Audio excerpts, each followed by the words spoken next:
Hey guys, welcome to the Liberal Hive Mind, a channel solely focused on exposing the abundant hypocrisy of the left. Have you guys ever seen the face of panic? Do you know what that looks like? Some people might say it's ridiculous to ascribe a face to a word, but you might have thought that until you saw this face. Yeah, this right here, that's the face of panic if I've ever seen it. Oh my lord. I feel like I'm pretty good at assessing people's talents. I can read people at a fairly decent level. I'll tell you one thing, Karine Jean-Pierre, not cut out for playing poker. She's got no poker face, and that's why I find it shocking that she's still assuming that post, because she is just bad. I mean, she's just bad at this. She's objectively bad at the job. She's got no poker face. She's got no ability to be able to tackle a challenge effectively. She cannot get the job done. She gets flustered and then swiftly falls apart and frankly does her best Kamala Harris impression. Very quickly it all devolves to word salad nonsense. Anytime Karine Jean-Pierre is asked to stand there and defend the indefensible, which frankly is like every week with these people, it's always the same thing. Karine Jean-Pierre caught like a deer in the headlights. Oh shit, not me, not no. And here we go again, more Karine panic, Karine Jean-Pierre breakdown, as once again she proves her title as the absolute worst White House press secretary in American freaking history. Let me show you guys exactly what's going on, and of course let's have a conversation about it. We got some stuff to get into, so let's roll the tape. Alright folks, so let's first start off with the context, because it's really important that you understand what they're talking about here, what the confrontation is all about, before you see Karine Jean-Pierre's reaction. So I'll play two clips for you guys. One is Kamala Harris in Detroit, Michigan, and another is Kamala Harris in Pennsylvania, both essentially the same speeches. She's kind of just, regurgitating the same talking points over and over again, but you might notice a little difference. You better thank a union member for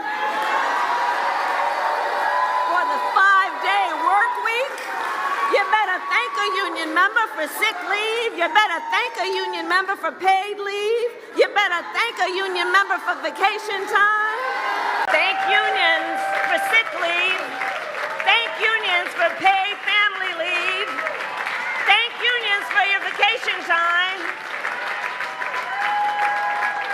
Yeah, I'm sure you noticed it. The moment she landed foot in Detroit, all of a sudden, Kamala Harris adopted a southern drawl, all the way north in Michigan. I wonder what the purpose of that could be, especially in a city like Detroit. I don't know. I can't seem to put two and two together. Obviously, you can sense the sarcasm. I don't even need to say it. Now take a look, as Peter Doocy, just simply perplexed about it, asked Karine Jean-Pierre to explain. Since when does the vice president have what sounds like a southern accent? I have no idea what you're talking about. Well, I mean, this is... she was talking about unions in Detroit using one tone of voice. Is this something that same you think... line. Okay, Peter. That she used the same line in Pittsburgh, and it sounded like she at least had some kind of a southern drawl. Do you hear the question that you're... do you think Americans seriously think that this is an important question? They care... You know what they care about? They care about the economy. They care about lowering costs. They care about health care. That's what Americans care about. So that's what they want to hear. This is something... They care about, your colleague just asked me about, basically we talked about, went back and forth about democracy and freedom. That's what they care about. I'm not even going to entertain some question about the it's just, hearing it sounds so ridiculous. Well, but hearing it is...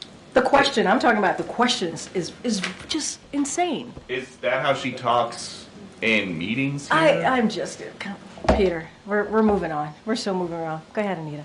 I swear, it's a frickin' slow motion train crash. You can just see, and like I told you in the intro, Karine Jean-Pierre has no ability to do this thing. She had to sell the fact that what Peter Doocy was asking was ridiculous and irrelevant to the concerns of the American people. But she did such a bad job at that with that disingenuous laughing, that clear body and facial language showing how totally uncomfortable she was. She tried to feign the moral outrage. How dare you ask me such a stupid question? But it didn't work, first of all because she sucks, and secondly, and probably most importantly, because she's lying and she's full of it. The entire premise of her argument, or her counterpoint, is that this is not important. How dare you ask me this question, Peter Doocy? Because this is not what the American people are interested in. Now, I wish Peter Doocy wasn't such a great journalist. He obviously represents a more conservative outlook, but he won't usually reply with an argument. He'll generally reply with questions, elaborate on that, which, he wants to do his journalistic ethics thing, that's totally fine and commendable, but holy frickin' moly, I wish he was there to deliver the partisan retort. But honestly, maybe I'm thankful that Peter Doocy doesn't do that, because then I get to come in with the partisan retort. Karine Jean-Pierre claims that asking questions about Kamala Harris's behavior here is ridiculous and unimportant. Well, I'm not so sure about that one, little Karine. I actually hold a complete polar opposite view. I think this issue is of the utmost importance to the American electorate. Because mainly it surrounds one very important concept within the realm of political leadership, and that concept is honesty. Oh, wow. And obviously Karine Jean-Pierre knows this, and that's why she's panicking, and that's why her argument was so frickin' trash, because she's obviously on the wrong side of history. This is a deeply concerning issue when mulling over the idea of whether or not you're going to vote for someone if they're plainly misrepresenting who they are, promising one group one thing and then another group another thing, interacting with their friends one way and then putting on a mask the moment they're in front of you. Well, what does that tell you? That tells you that you're dealing with a manipulator, a non-genuine person that's only out there for themselves, that only cares about one thing and one thing alone, and that's manipulating you to vote for them. Put me in power, and I'll do anything to get there. What an absolute disgrace and what an absolute embarrassment. And the worst part is, we see this stuff, it's so plainly obvious and totally dishonest, but when we point it out, we're called racist. If you say anything questioning Kamala Harris's identity, or the genuine nature of her identity or presentation regarding different particular groups, well then you're a racist, you're a bigot, and you should definitely not ever go there. That is out of line. Give me a frickin' break. It's a totally valid criticism. It's not bigotry. They simply use racism and bigotry as a weapon to shut you up, but they can only hide the truth for so long. They can only shut people up so effectively. Eventually the truth is getting out, and the thing with Kamala, boy is the truth getting out. We've covered a million of those situations where black and brown voters are questioned on this issue, and they say it all the time. Kamala Harris, we just don't view her as genuine in her attempts to connect with us on a cultural level. They're having Megan Thee Stallion twerk